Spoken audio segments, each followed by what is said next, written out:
Y ahora ya charla despierta. María Luna, buenas noches. Buenas noches, Carlas. En 2006, nuestro invitado avisaba de la que se nos echaba encima, una gran crisis económica similar a la Gran Depresión de los años 30. Apenas nadie le creyó y muchos, incluso, le llamaron pesimista y alarmista. El índice de paro no era elevado, las cuentas públicas iban bien y el precio de la vivienda seguía subiendo. En 2008, el entonces presidente del gobierno, Rodríguez Zapatero, era así de tajante. No estamos en una crisis económica.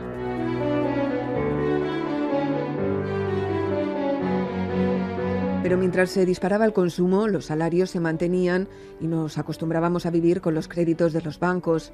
Poco a poco, la capacidad de endeudamiento se hizo insoportable y estalló la burbuja. Las previsiones de nuestro invitado se cumplían. La economía se hundiría entre 2010 y 2012. Altos niveles de paro, consumo por los suelos y una gran deflación. Él pedía transparencia. De entrada, se tendría que informar a la población de que las cosas están muchísimo peor de lo que están.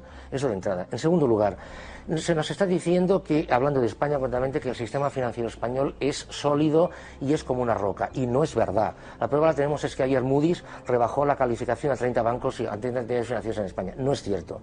Y en tercer lugar, se tendría que dejar de decir a la gente que el milagro es posible. O sea, no es posible. El milagro no fue posible y finalmente se aceptó la crisis. Una crisis que nos ha enseñado palabras como inflación, deflación, Producto Interior Bruto, nos acercó a instituciones como el Banco Central Europeo, el Fondo Monetario Internacional y que nos hizo familiares de la prima de riesgo que subía hasta máximos históricos. De momento no hay demasiados cambios en cuanto a la prima de riesgo, que sigue cerca de los máximos de ayer. Ahora mismo está en los 536 puntos básicos. En las últimas horas se está especulando mucho sobre cuál es el nivel máximo de la prima de riesgo, hasta dónde se puede llegar, hasta dónde puede subir.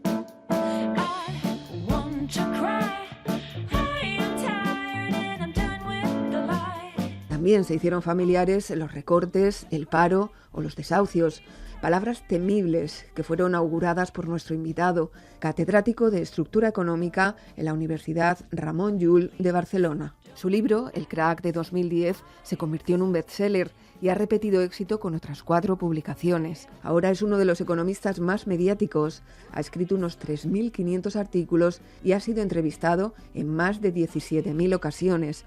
Algunos medios internacionales también le piden su opinión. Otra de sus pasiones es la fotografía, porque puede congelar el instante y porque dice es la única forma de vivir el presente.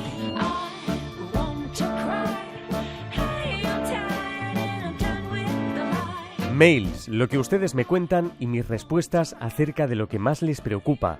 Es el título del último libro, el quinto ya, de Santiago Niño Becerra, publicado por Libros del Lince. En él recoge las decenas de correos electrónicos que lectores y seguidores le han enviado durante los últimos años, con preguntas sobre las cuestiones económicas que les preocupan y las respuestas que él les ha dado a cada uno de ellos. Esta noche nos acompaña el economista Santiago Niño Becerra. Buenas noches y bienvenido. ¿Qué tal? Buenas noches. Buenas noches. Bueno, como economista y como amante de la fotografía, ¿cuál es la foto económica de España de este momento? ¿Es verdad que, estamos dejando atrás la crisis, como algunos dicen, o no? No es verdad. Además, yo pienso que ahora ya no es posible hablar de la foto de España o la foto de Francia o la foto de Argentina o la foto de Canadá o de Estados Unidos. ¿Por qué? Porque todas las economías, todos los países están absolutamente interpenetrados. Es decir, la historia aquella famosa, aquel símil en que si una mariposa bate las alas en Sydney tiene una repercusión en Manhattan, es absolutamente verdad. O sea, hoy en día no existen los elementos aislados ni los individuos raros, o sea, todo está absolutamente... Es una fotografía global. Global, sí. Entonces, ¿qué es lo que sucede? Centrando un poco, ¿qué es lo que sucede con España? España es un país que la economía española ha tenido una suerte de casino, porque 3 de los principales problemas crónicos de España, de rebote, sin que ella hiciera nada, le han venido muy solucionados. Los tipos de interés se han hundido, esto en España no ha hecho nada por conseguirlo, le ha venido dado. En segundo lugar, el Banco Central Europeo se ha puesto a comprar deuda pública a mansalva y esto también le ha favorecido a España totalmente. Y en tercer lugar, una de las principales sangrías de España, que es el precio del petróleo. España es un importador neto de petróleo, el precio del petróleo se ha hundido. Entonces, para colmo, para colmo no, para muy bien. Lo que ha sucedido también es que en el Magreb, en Turquía, hay una inestabilidad, en Egipto hay una inestabilidad enorme, y esto ha traído para España entre 5 y 6 millones de turistas que si no, no hubieran venido. Y para colmo también se han hecho 2 reformas laborales que han hundido los salarios, que han abaratado el despido, con lo cual, claro, evidentemente aquí se ha conseguido una competitividad no bonita, no basada en la inversión, sino basada en la baratura de costes. Es decir, por un lado podríamos decir que, si usted me pregunta ahora, oiga, pero el gobierno dice que España este año puede que crezca al 3,1%, ¿es verdad? Yo le contestaría, sí, es cierto, esto es totalmente verdad, y esta tasa de crecimiento realmente es muy bonita, pero a la vez esto convive con una situación en la cual la pobreza infantil actualmente en España es del 30% y 1 de cada 8 trabajadores es pobre. Entonces, claro, son 2 realidades totalmente sesgadas, totalmente perversas, que conviven en una situación que yo creo que no es sostenible.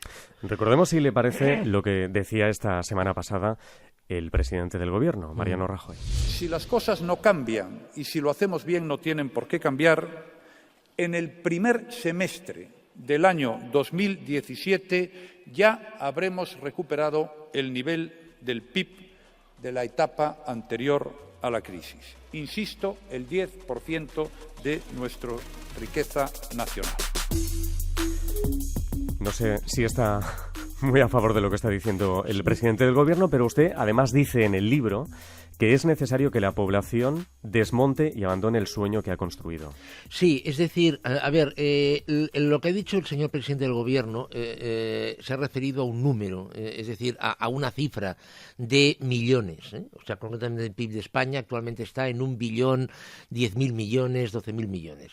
O sea, pregunta, ¿es verdad que España puede alcanzar en el primer semestre del año 2017 el nivel el volumen de PIB que tenía en el año 2007? Yo respondo que sí, que es perfectamente verdad y que el señor presidente del Gobierno no miente. O sea, España lo puede conseguir.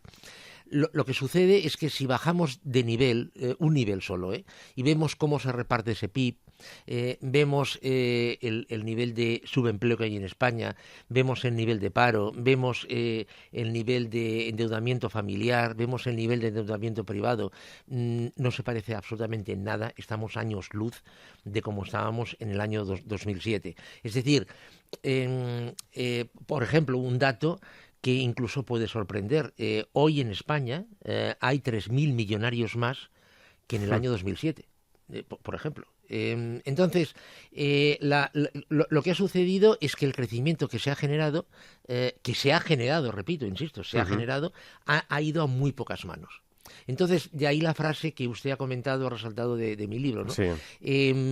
Abandonar el sueño que hemos construido entre todos, ¿no? Bueno, que hemos construido, que nos dijeron que era posible construir, que nos dijeron que era bueno construir y que hemos querido construir, evidentemente. Y durante unos años nos creímos que era cierto, nos creímos que todos podíamos tener un BMW y nos dieron medios para tenerlo. Lo que pasa es que esto no es así. Lo comentaba María en la introducción, en 2006 ya anunció que nos acechaba una gran crisis económica, muy pocos le creyeron, y sin embargo dio en el clavo, como hemos visto después. Y ahora defiende que hasta 2023-2025 no remontaremos del todo. A ver, tendremos que creerle, ¿no? Sí, a ver, esto de remontar además hay que entenderlo. A ver, ¿qué significa remontar? Sí, aquí voy. Ahora, desde el año 2007-2008, estamos en una situación, lo vemos en la bolsa, lo vemos en el tipo de cambio, lo vemos en que estamos en una situación tobogán, sube, baja, sube, baja, sube, baja. No, todo es volatilidad. Hoy el banco X, las acciones están arriba de todo, mañana bajan. O sea, es decir, no hay una estabilidad. Entonces, lo que yo quiero decir con remontar, lo que yo quiero decir con acabarse la crisis, está en línea con lo que dice el Instituto IFO alemán, habla de este año, es que abandonar esta fase de volatilidad y pasar a una fase de estabilización. Es decir, que de alguna manera sepamos mañana, tengamos una idea bastante certera de lo que va a suceder y que no esté vinculado a estas oscilaciones volátiles. Lo que pasa es que remontar, que se acabe la crisis, no quiere decir volver al año 2006. Bueno, de hecho usted dice que si por solucionar debe entenderse volver a lo de antes, no tiene solución. No, esto que nos olvidemos. No vamos a volver, ¿no? No, o sea, aquel escenario en el cual una persona iba a un banco, le tasaban una vivienda por el 140% de su valor, se compraba la vivienda, el coche, se iba de vacaciones, los muebles y además se iba a cenar, eso se ha acabado. O sea, eso no va a volver nunca más. Aquella situación en que... O al menos no para todos. No, así tampoco. No, así para nadie. O sea, lo que pasa es que hay personas que por su actividad y por sus posibilidades están acumulando unos beneficios, unas ganancias que otros no pueden. Por ejemplo, el señor Amancio Ortega la semana pasada le pagaron 540 millones de los beneficios acumulados, que me parece muy bien, o sea, es decir, realmente me alegro muchísimo por el señor Amancio Ortega. A mí lo que realmente me preocupa, como decía antes, es que haya 3 millones de trabajadores que tienen una remuneración por debajo de 300 euros. Y esto no se va a arreglar, esto no se va a cambiar. Es decir, por eso le comentaba que la cifra de PIB es posible que sí que lo alcancemos, pero este reparto va a ser realmente muy, muy distinto. Pero claro, más allá de las cifras, del PIB, la crisis tiene rostros, tiene nombres, apellidos, personas con preocupaciones como las que usted ha recogido en su libro Mails. Y el último rostro, diría yo, es el de esa mujer Rosa, de 81 años, que ha muerto en un incendio provocado por la vela que utilizaba para alumbrarse porque no podía apagar la luz. En España, 5 millones de personas sufren ese término que también hemos aprendido con la crisis, pobreza energética. Como economista, ¿qué lectura hace de esa situación? Es decir, porque poco se parecen las cifras macroeconómicas con la realidad, ¿no?, del día a día de los ciudadanos. Claro, esta situación, la de esta persona, contrasta radicalmente con lo que hace un momento hemos escuchado del señor presidente del Gobierno. A ver, la pregunta, ¿la situación de esta señora hubiese sido evitable? La respuesta es que sí. Hubiese sido evitable. Hubiese sido evitable, pero no porque una empresa que es una sociedad anónima haya tenido que perdonarle nada. Es decir, yo pienso que una sociedad occidental, una sociedad desarrollada como la nuestra, tendría que establecer una serie de testigos, una serie de parámetros para determinar cuándo se está una persona acercando a situaciones que no tienen vuelta atrás. Yo soy, bueno, no es ningún secreto, supongo que usted lo sabrá, yo soy partidario de la renta básica. Yo pienso que tendría que establecerse una renta básica. Si hubiese existido la renta básica, el caso de esta señora, el caso de Rosa, no se hubiera producido. Si usted me pregunta, ¿y cree que la renta básica se acabará instaurando? Yo creo que sí. Yo creo que sí. A ver, no creo que se establezca por una cuestión ni de ética ni de moral, no lo creo, sino por una cuestión de mera utilidad. Es decir, no es de recibo que haya pasado lo que le ha pasado a esta señora. Y vuelvo a decir, esto yo creo que es evitable. Además se puede repetir, ¿eh? Sí, no, por descontado. Esto se puede repetir en cualquier momento y en cualquier lugar. Yo pienso que la renta básica se establecerá.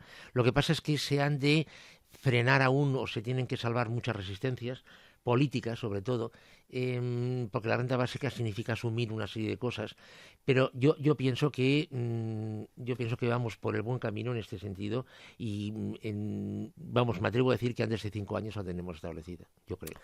En su libro transcribe un correo de una amiga que le cuenta, y leo: estaba comiendo en un restaurante y escuché a los de la mesa de al lado que opinaban que con el tiempo la gente va a mirar mal a los ancianos que cobren pensiones, que se les va a tildar de poco generosos y de no saber irse a tiempo. ¿Qué le contestó? Sí, esto es demoledor. O sea, a ver, lo realmente impresionante es que esto de hecho ya está pasando. O sea, es decir, hoy un pensionista... Eso le contestó justamente. Sí, exactamente. O sea, hoy un pensionista que tiene una pensión, a ver, que no regalan nada, porque ha estado cotizando, una pensión de 1.700, 1.600 euros, se considera un privilegiado, absolutamente un privilegiado. Y se está empezando a pensar que estas personas de alguna forma están detrayendo recursos al sistema. Falta nada para que se empiece a pensar esto que esta amiga oyó en la mesa de al lado. Yo creo que falta nada para que se llegue a esta situación. Según la respuesta que da usted a uno de los mails, uno de los correos electrónicos, queda caja para 3 o 3 años y medio. ¿Cómo se podría rellenar de nuevo la hucha de las pensiones? Bueno, es que esta cifra ya es antigua, es decir, esto está ¿Cuándo publicó usted? Sí, esto, sí. Que hace nada, hace 3 meses. Sí. Bueno, el libro está acabado en octubre, lo que pasa es que, pero bueno, ahora ya la última cifra la publicó ayer el Confidencial Digital. Sí. Si todo llega, porque claro, en economía lo que es muy importante son las tendencias. Si la tendencia de cotizaciones sigue manteniéndose como hasta ahora, la paga extra de junio del 2017 los pensionistas no van a poder cobrarla si no hay inyecciones extras de dinero. Claro, usted me pregunta, ¿cómo puede solventarse el tema de la hucha de las pensiones? Respuesta. ¿O cómo se inyecta ese dinero? No es lo mismo. O sea, la hucha de las pensiones no puede resolverse. ¿Por qué no puede resolverse? Porque es un excedente que se generó en los años de superávit, y superávit ya no hay. Entonces, para resolver el problema de las pensiones, yo creo que hay una de estas 4 posibilidades o una suma de las 4. Por un lado, poner un impuesto extra, un impuesto nuevo, un impuesto diferente, para conseguir un dinero que ya no se tiene y meterlo en pensiones. Esta es una posibilidad. Segunda posibilidad es sacar las pensiones no contributivas, es decir, las de viudedad y las de orfandad, del régimen general y meterlo a presupuestos generales. Lo que pasa es que aquí nos vamos a encontrar con lo mismo, es decir, habrá que dotarlas de dinero, de algún dinero. Bien, la tercera opción es recortar gastos de algún lado, para dedicarlos a pensiones. Claro, la pregunta es, ¿de dónde recortamos? ¿De dónde? Claro. ¿De sanidad? ¿De educación? Más no. No sé. No lo sé. Es decir, recortamos para meterlo en pensiones. Y la cuarta opción es recortar pensiones. ¿Y el modelo australiano? Sí, pero en primer lugar... Que también aparece en el libro. Sí, claro, ya. Pero en primer lugar, la economía australiana no se parece en nada a la española. En segundo lugar, Australia no tiene Cuéntenos en qué consiste ese modelo. Bueno, el modelo australiano se basa, o también el austriaco, se basa en dotaciones que va haciendo cada persona, y que a una cesta que lleva el nombre de cada persona y que le va acompañando a lo largo de su vida laboral profesional. Conceptualmente es maravilloso, pero claro, Austria o Australia no tienen las tasas de paro que tiene España, con lo cual, claro, el problema con que se encuentra España es, por un lado, que no ingresa lo suficiente, y por el otro lado, que tiene unos gastos que no puede cubrir, con lo cual, claro, esta es una situación complicada. Leyendo el libro hemos comprobado además que el paro es otro de los asuntos que más preocupa a los ciudadanos, y en uno de los correos una lectora le cuenta que su hijo, ingeniero industrial con 3 idiomas, tuvo que emigrar no a Europa, sino a Estados Unidos. Sí. Que entiendo que le llegan muchos correos de ese tipo, ¿no? Sí. No solo ese. Sí. A ver, recientemente me llegó el correo de un matemático, nos dan el libro de un matemático que está trabajando en un Kentucky Fried Chicken. Es decir, ¿cuál es el problema? Esto yo creo que es una situación que se ha pervertido totalmente, porque esto se está diciendo, usted lo habrá oído, esto de que hay muchos jóvenes en España que están sobrecualificados. Yo creo que es absolutamente perverso este conocimiento. Es como si el culpable fuera el joven que ha estudiado demasiado. Por haberse preparado, ¿no? Exactamente, y sabe demasiadas cosas. Sí. No, perdone, es que esto no va así. O sea, el problema es que en España no hay demanda de trabajo suficiente para emplear a estas chicas, a estos chicos, que, menos mal, por primera vez en la historia de España, tienen una buena preparación. Entonces, como no hay forma de ocuparles en España, tienen que irse. Es decir, lo que falla, tal y como yo lo veo, no son estas chicas y chicos, lo que falla es el sistema, que no es capaz. Con lo cual aquí se produce una doble pérdida. En primer lugar, un capital humano se tiene que ir porque aquí no tiene cabida, y en segundo lugar hay unos gastos, hay una inversión que se ha hecho en estas chicas y estos chicos que se pierde porque se van.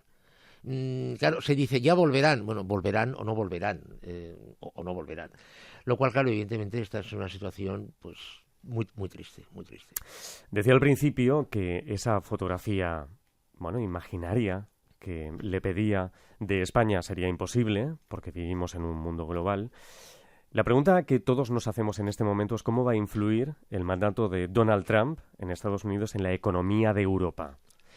Mire, el Bloomberg la semana pasada publicó un artículo muy interesante, yo creo que con muchos ojos y cara, que decía que hay que distinguir entre el personaje Trump y el presidente Trump cuando ya sea presidente. El cargo. Sí.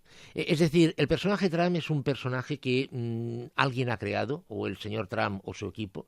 Es un personaje que ha tirado por elevación, ha dicho las burradas que le ha dado la gana, se las han permitido, ha sido maleducado, ha sido sórdido, ha sido soez, ha sido de todo. Bueno, y le ha salido bien, porque ha hablado a un electorado y tal y como funciona el sistema electoral de Estados Unidos, ha salido elegido. Genial, o sea, bueno, pues chapó, lo ha hecho muy bien. Ahora, otra cosa será cuando este señor esté sentado en el despacho Oval, tenga que tomar decisiones, tenga que hablar con un primer ministro, tenga que hablar en una reunión de cumbres en una cumbre de jefes de Estado, tenga que, como se dice vulgarmente, poner hilo a la aguja.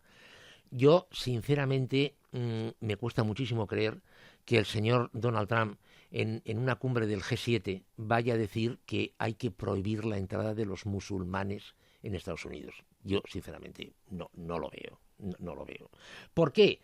Pero por una razón muy simple, porque si lo dice, un porrón de empresas estadounidenses le van a llamar y le van a decir, oye, nos has fastidiado unos negocios multimillonarios. O sea, por lo cual yo lo que creo es que a partir de ahora o este señor se modera tremendamente o pura y simplemente no va a ser presidente.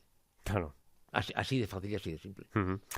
Ya para finalizar, un correo electrónico que incluye en su libro es el de una persona que volvió de vacaciones en California, en Las Vegas, Arizona, y cuenta que le llamó la atención el número de personas mayores de 70 años que trabajan, así como, por ejemplo, el deterioro de los edificios públicos. Sí, esto en Estados Unidos es algo que se está produciendo, yo le llamo la desjubilación. Es decir, en Estados Unidos, desde la época del presidente Roosevelt, todo el mundo tiene derecho a una pensión pública, que son bajas, evidentemente. Pero también es verdad que hay empresas que una forma de remuneración han sido los fondos de pensiones y también la cobertura sanitaria. Bien, entonces, con este mix de cosas y del propio ahorro que tenga la persona, bueno, pues las personas han ido más o menos funcionando. Lo que pasa es que ahora en Estados Unidos los fondos de pensiones de las empresas han bajado, los ahorros han bajado, las pensiones públicas, como hemos dicho, son bajas, y hay personas que con 70 y pico de años tienen que seguir trabajando porque si no, no pueden subsistir. Pero encuentran trabajo. Encuentran trabajo o se lo pintan. Es decir... Pero aquí en España sería imposible. Bueno, sí, en España sería realmente imposible. Claro. Sí, sería imposible. Lo que pasa es que, claro, son trabajos subremunerados, lo que podría equivaler a los minijobs de Alemania. Sí, evidentemente. O sea, allí hay más posibilidades de las que hay aquí, aunque sean por la parte de abajo, pero hay más posibilidades. Bueno, pero al menos les sirve para subsistir, sí, ¿no? Exactamente. Que es lo que no tienen con la pensión o sus ahorros. Exactamente. Bueno, seguro que nuestros despiertos han aprendido mucho, como siempre, conversando con Santiago Niño Becerra. Recuerden su libro, Mails, lo que ustedes cuentan y mis respuestas acerca de lo que les preocupa, publicado por Libros del Lince. Muchísimas gracias. A ustedes, buenas noches. Adiós.